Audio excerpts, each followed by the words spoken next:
mostrado en un video anterior algunas operaciones visuales con las que ustedes pueden trabajar. En realidad hay más, pueden elegir una de ellas o pueden elegir dos para operar con ellas y ver qué sucede, ¿no?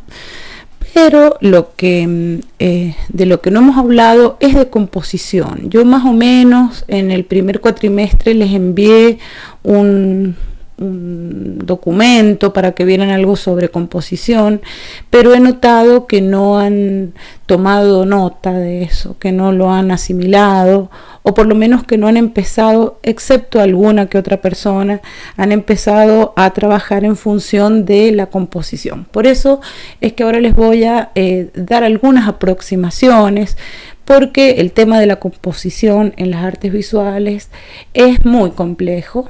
Entonces vamos a ir a algunas aproximaciones, vamos a ir haciendo un inicio con la idea de que ustedes cuando desarrollen este parcial, que yo veo que algunas personas ya han empezado a mostrar lo que vienen haciendo, vayan pensando en modos de componer, con eso que tienen que hacer, con esas operaciones y con esos motivos con los que ustedes ya venían trabajando desde antes.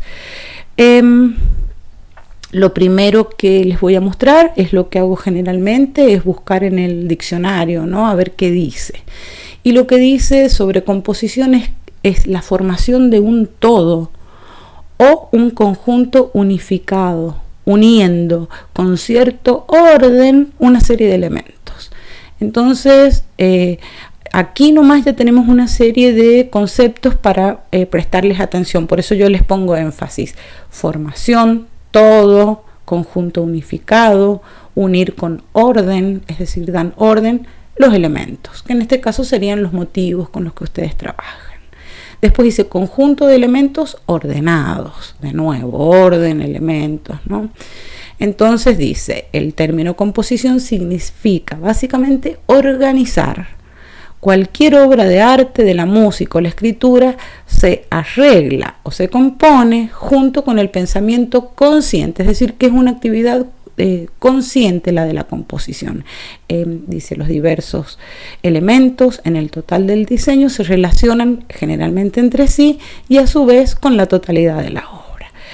Como acá dice consciente, quiere decir que uno preestablece el modo en que va a distribuir los elementos en el plano, en este caso, porque estamos trabajando con dibujos sobre papel, ¿no?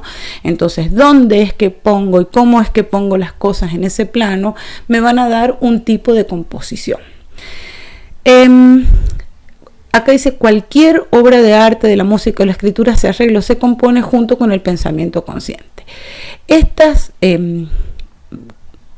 Esta concepción de la composición o de los tipos de composición es algo que nace a lo largo de la historia y se va complejizando a lo largo de la historia.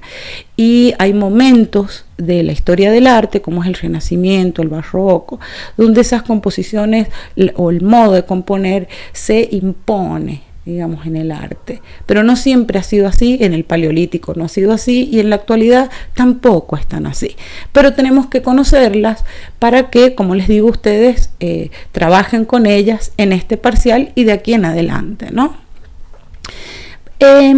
Las composiciones tienen distintas cuestiones. Una de ellas es el centro de interés, otra de ellas es el peso visual, y otra de ellas son los esquemas compositivos. Vamos a ver primero mínimamente algo del centro de interés. Y acá dice que marca un punto desde donde se estructura la obra. En esta fotografía es muy fácil de saber. El centro de interés es esta flor, ¿sí?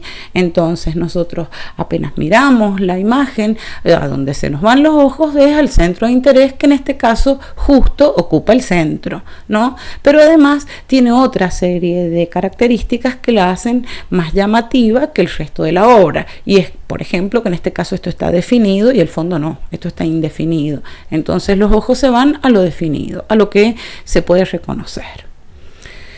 Les muestro un caso raro, un caso maravilloso, genial. Yo adoro este edificio. Este es el Panteón Romano, ¿no? Estos son los planos, ¿no? Este es los alzados y estos son alzados los tres, y esta es la planta. Ustedes verán que es de planta central, es una planta circular, y tiene un vestíbulo, ¿no? Pero el edificio propiamente sería el de la planta circular. Pero los romanos, con su idea geométrica de la construcción del espacio, lo que hacen es tender una cúpula enorme, y si la cúpula se continúa hacia abajo, la forma de la esfera que se continúa hacia abajo es matemáticamente perfecta. Mide 43 metros con 44 centímetros de ancho y de alto. Entonces, en este caso, el centro de interés estaría justo en el centro, ¿sí? Por siendo una planta central, pero como es una esfera, justo en el aire, estaría como por ahí, en el centro del espacio. Es decir, que sería vacío, en ese caso, el centro de interés, si no fuera por algo. Ese algo es que este edificio tiene una sola ventana, que es allá arriba, ¿sí? Tiene un hueco, no tiene vidrio ni nada, es un hueco. Entonces se llueve cuando llueve, pero el sol al mediodía entra justo por el centro y marca el eje central del edificio. Acá tienen la cúpula, es un edificio enorme, ¿no? En este edificio están enterrados así personajes muy importantes de la antigua Roma, y del Renacimiento está enterrado Rafael Sanzio en este lugar.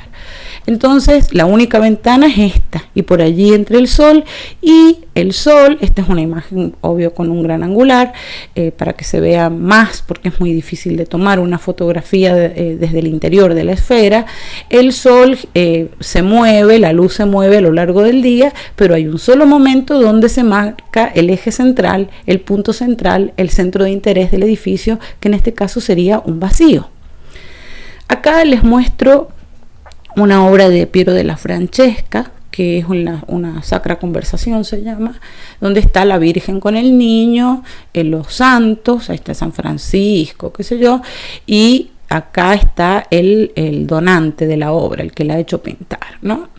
Ahora, si ustedes miran, esta obra tiene un eje central, ¿sí? En donde está justo la Virgen, y el centro de interés estaría justo en el centro. Si tiramos las medianas, tiramos una línea por acá y otra por acá, justo el centro lo va a dar la cabeza de la Virgen, ¿sí? Y si tiramos las diagonales, hacemos así y hacemos así, resulta que justo el centro va a dar en la Virgen. Entonces el centro de interés está en el centro, en este caso.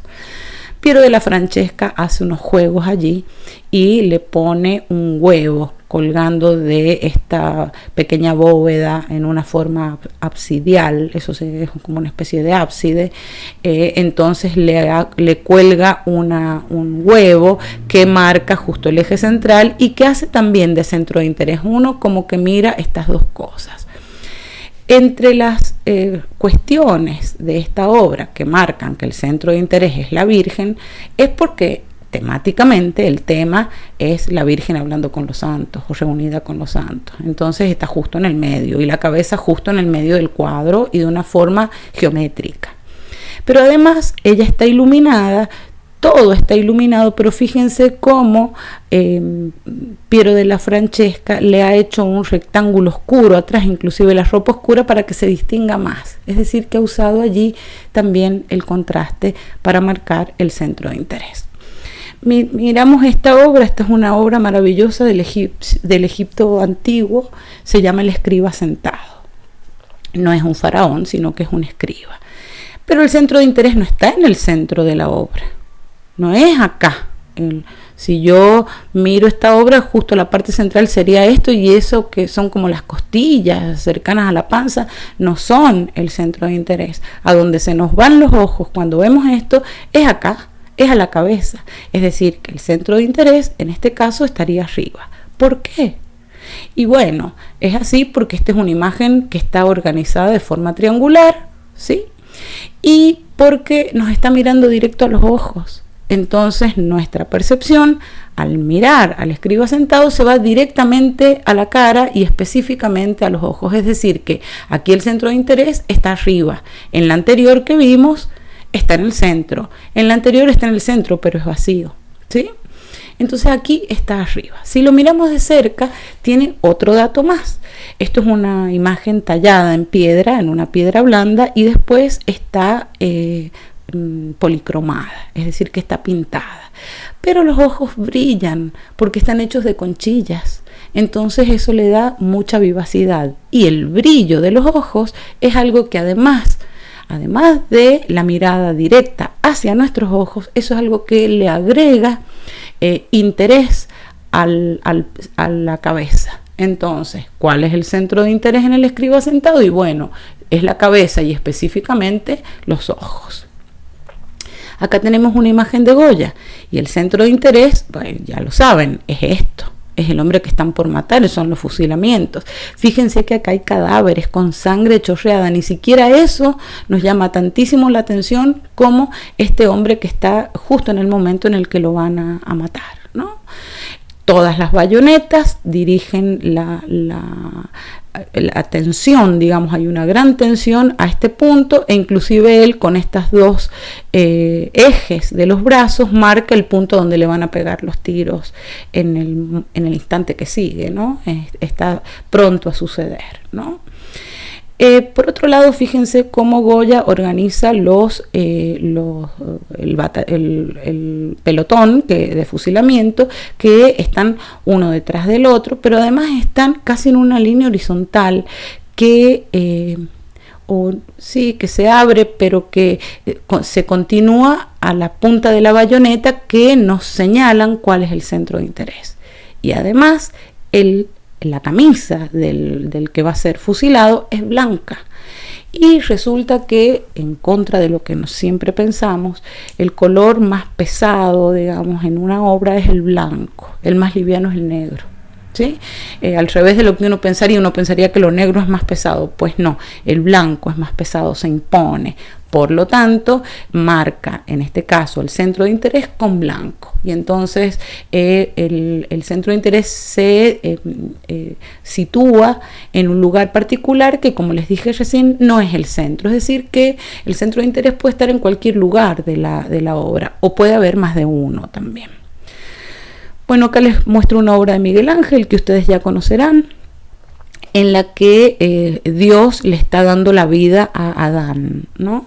Y la tensión de las líneas de este eje raro, un eje oblicuo, ¿sí? La tensión de esas líneas se van a unir en este punto que es el centro de interés de la obra. Fíjense cómo Adán está rodeado de cosas, Dios también está rodeado de personajes, los dos tienen colores de fondo, pero lo único que se contrasta en el pleno de la obra son las dos manos a punto de tocarse. Nuevamente, el centro de interés de esta obra va a ser esto, que también es casi vacío, porque está por suceder la magia de que le van a dar la vida. El centro de interés puede estar dado por la nitidez, ¿sí? Entonces, lo más nítido es lo que primero se nos viene a los ojos. Puede estar dado por un contraste, por ejemplo, de color. En esta imagen de la nieve, lo primero que se nos viene a la vista es esta casita, que si uno la relaciona con el paisaje, podrán darse cuenta que el paisaje es muchísimo más imponente. Sin embargo, por el color es que se nos viene a primer plano, o se nos viene como centro de interés la casita en relación con un paisaje semejante. Y en este caso podemos ver cómo el centro de interés está dado por el contraste. Mayor contraste, más atractivo se hace ese punto. Entonces acá, ¿qué importa lo que hay atrás? No nos interesa, pero esto es lo que se impone como centro de interés. Vamos a ir a ver entonces ahora lo del peso visual. Esta posición en el plano, este punto a la izquierda y arriba es el más liviano, y este punto que está acá es el más pesado. Es así porque tiene que ver con nuestra lectura. La lectura occidental, ustedes saben que es de izquierda a derecha y de arriba hacia abajo. Esta es la parte primera y esta es la parte última. Y tiene que ver con la gravedad. La gravedad nos hace entender que lo más pesado está abajo, porque está en la tierra, y lo más liviano está arriba, que está en el cielo. Acá les muestro distintas, tengo un gato acá que me está molestando. Acá les muestro distintas organizaciones de pesos para que vean. Arriba es lo más liviano, abajo es lo más pesado. Por esto que les decía yo recién de la gravedad. A la izquierda es más liviana, a la derecha es más pesado. Eso es por el tipo de lectura. Si tiramos una diagonal en este sentido, digamos que se apoye a la izquierda, es más liviana que se apoya a la derecha. Eso ya lo vamos a ver. Y si unimos todo esto, resulta que el mayor peso confluye en este sector de la imagen, que es lo que yo les decía recién. Este es el punto más pesado, este es el punto más liviano. Les muestro acá una obra, por ejemplo, de esta obra de David, que es una imagen de Napoleón triunfante, ¿no? Fíjense que es una obra tremendamente dinámica, con un montón de ejes oblicuos y de movimiento, ¿no? De las partes que organizan disculpen, pero el gatito que organizan el espacio de una forma giratoria. Sin embargo, aunque sea todo tan dinámico, Napoleón está en el centro. Y además Napoleón no se está por caer, aunque el caballo esté rampante. Y eso es así porque imagínense que no lo pueden representar a Napoleón triunfante ahí trastabillando o por caerse, sino que tiene que estar perfectamente apoyado. ¿Cómo está apoyado aquí Napoleón? Y bueno, es por este eje y porque las patas del caballo se apoyan en la parte más pesada, en la más segura que tiene la obra. Por eso es que se lo ve tan seguro a él. Si fuera al revés la diagonal, no sería lo mismo. Fíjense, esta es una diagonal al revés. Esta es una obra de Chagall. Aquí están los novios en un eje que es justo el oblicuo, entonces parece que están volando. Y la parte más pesada de la obra es esta, que es el centro de interés que él ha puesto. Es en la parte más liviana donde ha puesto lo más vibrante. Entonces estas cosas se contradicen y hacen de las obras de Chagall estas obras livianas, como que estuvieran flotando las cosas en el espacio y no, como vimos en el caso anterior, apoyadas, aún con un caballo encabritado. ¿Entienden eso? Les muestro acá algo muy interesante. Esta es una obra de Hokusai que se llama La Ola, ¿no? Y la ola puede ser el maremoto, es algo terrible que va a suceder. Pero fíjense que él eleva la ola del lado más liviano, del plano, que es este. Pero nosotros sabemos que en el siguiente instante esto va a caer para acá, porque este es el punto más pesado del espacio. Y eso lo sabemos por la gravedad. Si fuese al revés la ola, si esta parte fuese la que está elevada, sería muchísimo más liviana. En cambio así nos queda la certeza de que esto se va a caer en esta dirección, porque está marcado el eje en el que va a caer. Otra cuestión en relación con lo liviano y lo pesado son los colores.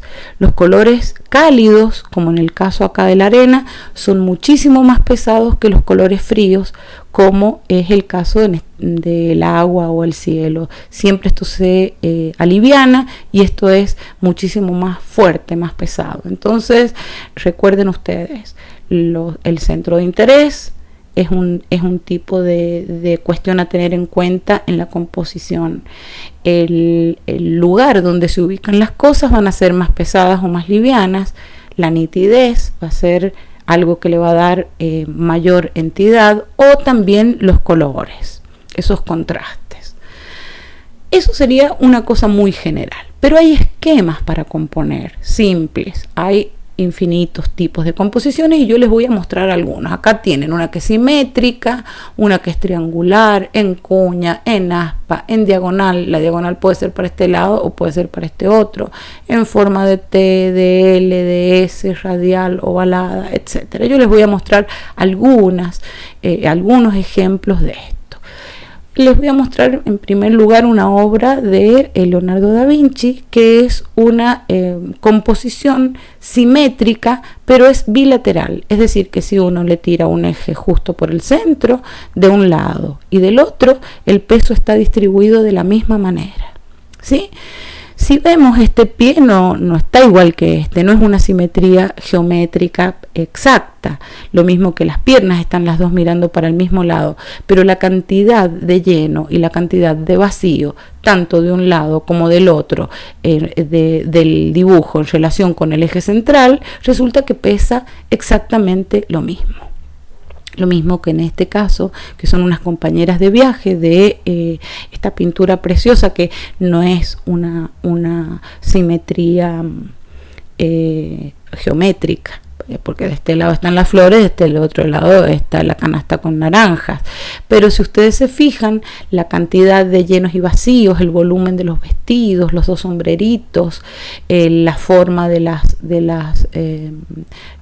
ventanas, es decir, todo está hecho de tal manera que el peso se distribuye casi exactamente de un lado y del otro, y esto también sería una simetría axial o una simetría bilateral. Este tipo de obras son muy estables.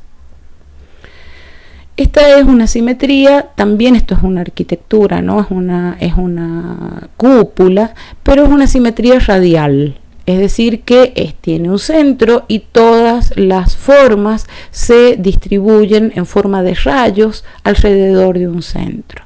Entonces tenemos una simetría que es bilateral o axial.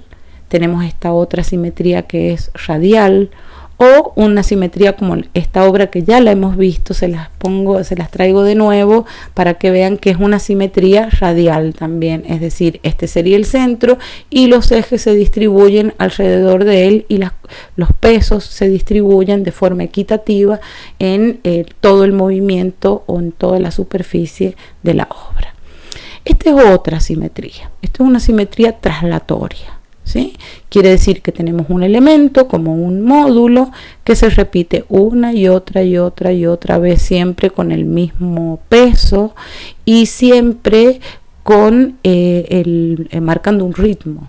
Acá hay otra simetría traslatoria, ¿no? Está el santo y la ventana, el otro santo y la ventana, el otro y la ventana, y así. Entonces, todas tienen el mismo peso y el peso se distribuye mientras se traslada el elemento modular o el motivo de forma similar. Acá son todas distintas personas, pero están hechas con el mismo criterio y todas pesan lo mismo. Aquí tienen más de cerca, es de la misma iglesia, esto es en Rávena, es un mosaico, esto es una pintura de mosaicos, ¿no? Fíjense cómo aquí van estos personajes, todos tienen distintos vestidos, distintas formas de los pliegues, inclusive distinta posición de estas coronas que llevan, y las palmeras que hay entre ellos son distintas, los rostros son distintos, son casi como retratos, ¿no? Sin embargo, el peso visual se distribuye de forma traslatoria uno al lado del otro. Eso también es una simetría. Lo mismo que esto, ¿no? Esto también es simetría traslatoria. Uno al lado del otro, todos pesan lo mismo y van en una dirección sobre un eje. En este caso, o en el anterior, el eje es horizontal, pero pueden ser ejes de otra manera, ya se los voy a mostrar.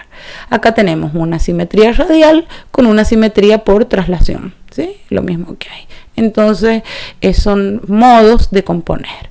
Y esto es una traslación, pero con un eje en diagonal, ¿sí? Esto es una obra de Duchamp, que la deben conocer también, que se llama Hombre bajando las escaleras, y este es Duchamp propiamente en una fotografía de él bajando la escalera. De esta foto ha sacado esta pintura, ¿no?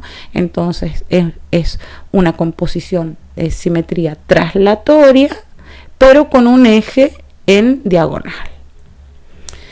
Hay otro tipo de composiciones, entonces unas pueden ser simétricas. Yo les he mostrado 3 simetrías, hay más simetrías, pero les he mostrado 3. Y hay otras que son como composiciones de forma triangular. Esta es una. Fíjense cómo el triángulo sería la forma que contiene al motivo principal, ¿sí? Entonces, ¿cómo está compuesta esta obra? Y bueno, a partir de una estructura triangular. Lo mismo que esta. En esta se pueden ver más triángulos, ¿no? Pero acá hay marcado por lo menos uno en el que van bailando las mujeres, sería la base del triángulo, y donde se juntan las dos cabezas de los personajes más importantes sería el vértice superior. Entonces es una forma de componer. Les muestro esto porque no necesariamente tiene que estar dibujado el triángulo, lo mismo que en esto, para que entendamos que la forma puede ser triangular, ¿sí? Sino que tienen que estar indicados los elementos para que nosotros entendamos qué clase de composición es. Esta es otra composición, esta es una obra de Caravaggio que es la crucifixión de Pedro, ¿no? Es San Pedro el que están crucificando y lo van a poner cabeza para abajo. No sé si ustedes saben eso. Pero fíjense cómo está organizada. En aspas se llama esta composición, porque tiene un eje oblicuo en una dirección y un eje oblicuo en otra dirección, como si fuesen una cruz en movimiento, ¿sí? Entonces eso es otro tipo de composición también. Igual que esta también es en aspas, porque aquí lo tienen a Cristo con estos brazos abiertos, medio flotando ahí sobre la cabeza de los putis, que se llaman los putis, los angelitos estos, y el otro eje estaría dado por el cuerpo de Cristo, el Espíritu Santo y Dios, ¿sí? Entonces esta también sería una composición en aspas. Este es otro tipo de composición, es ovalada. ¿Pero qué clase de óvalo es este? Bueno, es un óvalo irregular. Esta es una obra de Matisse en la que van estas mujeres danzando tomadas de las manos, ¿no? Entonces es una composición en forma ovalada irregular. Igual que esta obra de Kandinsky. Ven cómo está todo contenido en una forma de tipo ovalada, que en este caso es también irregular. Pero esta es una cúpula de Borromini que es una cúpula que no es redonda como la que vimos recién, no es radial como la que vimos recién, sino que su composición es dentro de una estructura ovalada, no solo en su base, sino también en el lucernario, en la ventana que tiene hacia arriba. Esta obra de Klimt también es una obra que estaría considerado, podríamos entender, dentro de una forma ovalada. Ahora fíjense, en este caso el eje del óvalo es oblicuo en esta dirección, por eso es liviana. Si fuese así, sería muchísimo más pesada. Y están durmiendo, son mujeres durmiendo ahí todas amontonadas, preciosas, entre sus telas de colores. No va a ser una composición pesada, sino algo liviano, hermoso, ¿sí? Volátil, como sería el espíritu femenino. Si vemos en cambio la cúpula esta de Borromini, el eje es horizontal. Es horizontal. Cuando uno ingresa al edificio donde están estas bóvedas, lo ve desde una de estas dos puntos, ¿no? Es decir, que es ovalado pero longitudinal, les diré. Y en este otro caso, bueno, no sabemos, porque son son formas un poco más irregulares, ¿no? ¿Y esto qué clase de composición es? ¿Es ovalada? ¿Es triangular? ¿Es simétrica? Bueno, sabemos que algo de más fuerza hay en el centro, porque es más blanco este centro. Pero en todas partes el peso está distribuido de la misma manera. Y no hay un centro de interés que distinga una cosa de otra. Entonces, en una pintura de Pollock es una composición homogénea donde todo el cuadro entero tiene exactamente el mismo peso y no hay un centro de interés que nos diga, esto es lo que hay que mirar, como los ojos del escriba sentado o como la flor que les mostré al principio que está justo en el centro, sino que acá el ojo nunca se detiene, Lo mismo que en estas obras de puntos de Yayoi Kusama, que ahora tenemos acá un centro de interés en la fotografía, no porque hay un niño tocando el piano, pero si este niño que es del público no estuviese ahí, no sabríamos a dónde posar el ojo, porque no hay ni un centro de interés ni una composición con una forma evidente como una forma simétrica o una forma en triángulo o en aspas o en diagonal o en, ¿me entienden? No es central, sino que es otro tipo de composición donde se homogeneiza, como les dije, la distribución de los pesos y no tiene un solo centro de interés, sino varios o ninguno.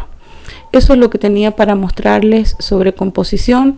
Espero que puedan pensar mientras están haciendo los dibujos qué tipo de composición es la que les sale, si es que dibujan sin pensar previamente en la composición, o si lo pueden prever de antemano. Se los digo por la sencilla razón de que en la mayoría de los trabajos que vemos no, o son composiciones centrales, plantan justo en el centro el motivo, como la flor primera que les mostré, o ponen cualquier cosa en cualquier lado. Entonces, como para que lo tengan consciente, de forma consciente, a ver cómo es que organizan los motivos en el espacio. Eso es lo que tenía para decirles.